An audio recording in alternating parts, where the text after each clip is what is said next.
Michael Jordan को basketball का आज तक का सबसे बेस्ट प्लेयर माना जाता है, जिन्होंने स्टार्टिंग के फेलियर और करियर के बीच बहुत डिफिकल्टीज को पार करके हार्ड वर्क और बास्केटबॉल की तरफ डेडिकेशन से वो मुकाम हासिल किया जहां तक किसी भी प्लेयर का पहुंचना बहुत मुश्किल है। I can accept failure, everyone fails at something, but I can't accept not trying.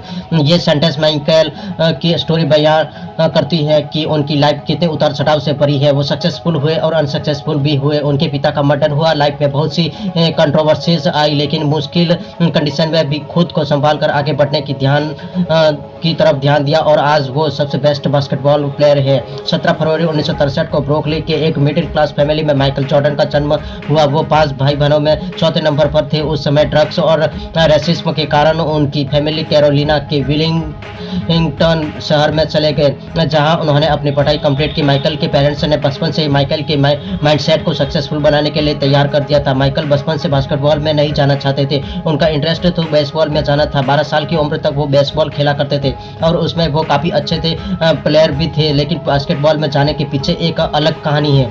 एक बार बचपन में माइकल अपने भाई के साथ बास्केटबॉल खेल रहे थे तो उनके पिता लॉरी ने उन्हें बास्केटबॉल में हरा दिया और वो इस अपमान को सहन नहीं कर सके और इतने छोटे इंसिडेंट की वजह से उन्होंने अपने आप को बास्केटबॉल का बेहतर प्लेयर बनाने की ठान ली और रेगुलर इस गेम में अपने आप को बेहतर बनाने में लग गई और उन्हें इस गेम से प्यार हो गया। माइकल के बचपन की एक इंस्पायरिंग घटना को सभी के लिए बहुत इंस्पायरिंग साबित होती है। जब माइकल 13 साल के थे तब उनके पिता ने उन्हें अपने पास बुलाया और एक पुराना और इस्तेमाल हुआ टी शर्ट देकर पूछा कि अच्छा बेटा, यह बताओ इस टी शर्ट की कीमत कितनी होगी। माइकल थोड़ा सोचने के बाद बोले यह $1 का होगा। तो पिता ने कहा तुम्हें कुछ भी करके बाजार में जाकर इस टी शर्ट को $2 में बेचना है। माइकल ने सोचा कि ऐसा क्या किया जाए जिससे इस पुराने टी शर्ट के $2 मिल सके। माइकल ने उस टी शर्ट को अच्छे से धो दिया और फिर घर पर इस्त्री न होने के कारण उन्हें ढेर सारे कपड़ों के नीचे सीधा करने के लिए रख दिया। अगले दिन उन्होंने देखा कि टी शर्ट पहले से बेहतर दिखाई दे रहा है। उसके बाद उन्होंने पास के रेलवे स्टेशन पर जाकर 5 घंटों की कड़ी मेहनत के बाद उसे बेच दिया और बहुत खुश होते हुए घर आए और अपने पापा को पैसे दे दिए। 15 दिनों के बाद पिता ने फिर से वैसा ही एक कपड़ा दिया और कहा कि जाओ इसे $20 में बेच कर आओ। इस बार माइकल को थोड़ा सा आश्चर्य हुआ कि भला इसके $20 कौन देगा, लेकिन पिता ने कहा एक बार कोशिश तो करो। तो उन्होंने फिर से अपना दिमाग लगाकर ये सोचा और अपने दोस्त की मदद से शहर जाकर उस कपड़े पर मिक्की माउस की स्टिकर लगवा लिया और ऐसे स्कूल के सामने जाकर खड़े हो गए जहाँ ज़्यादातर बच्चे अमीर घर से ही आते थे। एक छोटे बच्चे ने अपने पापा से कहकर उसे खरीद लिया। उस छोटे बच्चे के पिता ने उस कपड़े को $5 एक्स्ट्रा टिप देकर खरीदा और इस तरह उन्होंने $1 के उस कपड़े $20 में बेचा और $5 टिप भी मिली। इस तरह कपड़े को पूरे $25 में बेचकर माइकल बहुत कुछ ज़्यादा खुश थे और खुशी खुशी आकर उन्होंने अपने पिताजी को बताया। कुछ दिनों के बाद माइकल को उनके पिताजी ने एक और कपड़ा दिया और बोला कि जाओ इसे $200 में बेच के आओ।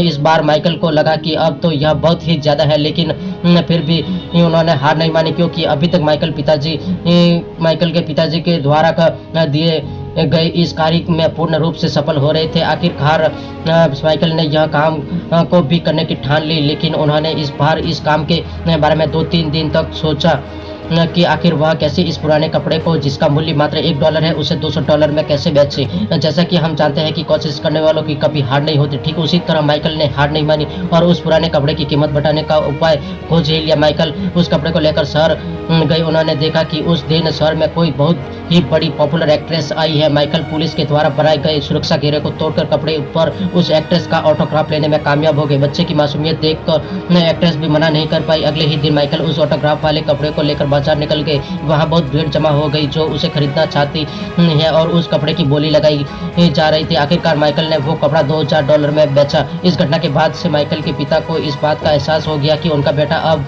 जीवन में कुछ भी कर सकता है। माइकल एक ऐसे व्यक्ति है जो आज की युवा पीढ़ी के लिए एक मिसाल है। माइकल की लाइफ में हर उस बड़े आदमी की लाइफ के जैसे बहुत मुश्किलें आई। जब वो 10th क्लास में थे तो गर्मियों की छुट्टी के दौरान उन्होंने जूनियर बास्केटबॉल टीम को ज्वाइन किया, जहां उनका परफॉर्मेंस बाकी प्लेयर से काफ़ी अच्छा था, लेकिन फाइनल टीम के लिए उनको सेलेक्ट नहीं किया गया क्योंकि उनकी हाइट बाकी खिलाड़ियों के मुकाबले काफ़ी कम थी। ये इंसिडेंट उनके करियर की पहली निराशा थी। इस घटना के बाद उन्होंने खुद को और बेहतर बनाने की सोची और जब भी वो प्रैक्टिस करने जाते तो सबसे पहले जाते और सबके जाने के बाद तक पूरे डेडिकेशन के साथ प्रैक्टिस करते और फाइनली हार्डवर्क की वजह से नेक्स्ट ईयर अपने हाई स्कूल की टीम में सेलेक्ट हो गए और अपनी टीम के स्टार प्लेयर बन गए। कॉलेज में भी उन्होंने अपने बास्केटबॉल के करियर को स्टार्ट रखा। माइकल अपनी college university of north Carolina की टीम के प्रमुख प्लेयर थे। 1982 में national college athletic association championship में अपनी टीम को जीत दिलाने में माइकल का प्रमुख रोल था। 1984 में लॉस एंजलिस समर ओलंपिक में यूएस बास्केटबॉल टीम के कप्तान थे, जिसमें माइकल ने टीम को विनर बनाया। 1984 में माइकल ने ग्रेजुएशन के दौरान ही शिकागो बुल्स टीम को ज्वाइन कर लिया। माइकल के आने से पहले शिकागो टीम एक हारी हुई टीम थी, लेकिन माइकल उनके आते ही टीम ने अपनी परफॉर्मेंस दिखानी शुरू कर दी। वहाँ उनकी परफॉर्मेंस इतनी ज़बरदस्त थी कि 1984 से 1985 में उन्होंने हर मैच में 28 पॉइंट के एवरेज स्कोर बनाकर स्टार प्लेयर बन गए। लेकिन उसके अगले साल माइकल के पैर में चोट लगने की वजह से वो अगला सीजन नहीं खेल पाए। उसके अगले सीजन में वो और भी जोश और मेहनत से टीम में वापस आए और पूरी सीजन में 3000 पॉइंट करने के बाद करने वाले प्लेयर बन गए। 1987 से 1988 में माइकल मोस्ट वैल्यूएबल प्लेयर बन गए थे और defensive player of the year का खिताब भी जीता। माइकल अपनी शानदार परफॉर्मेंस से सक्सेसफुल सीढ़ियों पर चढ़ते जा रहे थे। उन्होंने अपनी टीम को 1990 से 1991, 1991 से 1992, 1992 से 1993 का विनर बनाने में सबसे मेन रोल निभाई। 1992 में वो गोल्ड मेडल टीम का हिस्सा रहे। माइकल की लाइफ मुश्किल से भरी रही, क्योंकि 1993 में माइकल को गैम्बलिंग करते देखा गया और उन्हें बास्केटबॉल से संन्यास लेना पड़ा, जिससे वो काफी टूट चुके थे। फिर उनके पिता की हत्या हुई, उसका रीजन भी गैम्बलिंग के कारण हुई दुश्मनी की ही पता चलती है। बास्केटबॉल से संन्यास के बाद उन्होंने शिकागो लीग बेसबॉल का कॉन्ट्रैक्ट भी साइन किया था। मतलब अगर बास्केटबॉल नहीं तो बेसबॉल ही सही, लेकिन वो रुकना तो चाहते ही नहीं थे। 1993 से 1994 में शिकागो बुल्स का बास्केटबॉल में परफॉर्मेंस अच्छा नहीं रहा, क्योंकि माइकल उस टीम में नहीं थे। लेकिन कुछ समय बाद माइकल ने फिर से बास्केटबॉल में एंट्री की और 1997 तक शिकागो बुल्स को अपने लेवल से कभी नीचे नहीं आने दिया। माइकल पहले एथलेटिक्स बिलियनियर हैं। माइकल के नाम पर सबसे बड़ी स्पोर्ट्स अपैरल कंपनी नाइक के एयर जॉर्डन नाम के शूज भी आते हैं। वो नाइक, कोका कोला, मैकडोनल्ड्स जैसी बड़ी ब्रांड को प्रमोट भी कर चुके हैं और 2010 की फोर्ब्स 20 सेलिब्रिटीज में भी उनका नाम आ चुका है। जैसे क्रिकेट का भगवान सचिन को माना जाता है, वैसे ही माइकल जॉर्डन को बास्केटबॉल का भगवान माना जाता है। अगर उनके अचीवमेंट की बात करें तो उन्होंने जिस भी रीजन से फूड बैक किया था, तो अगली बार वो उससे डबल जोश और मेहनत के साथ वापस आते और अपने काम से लोगों का दिल जीत लेते। Someone people want it to happen, someone wish it would happen, other back it happen। Michael Jordan. मिलते हैं नेक्स्ट वीडियो में, तब तक के लिए जय हिंद, जय भारत।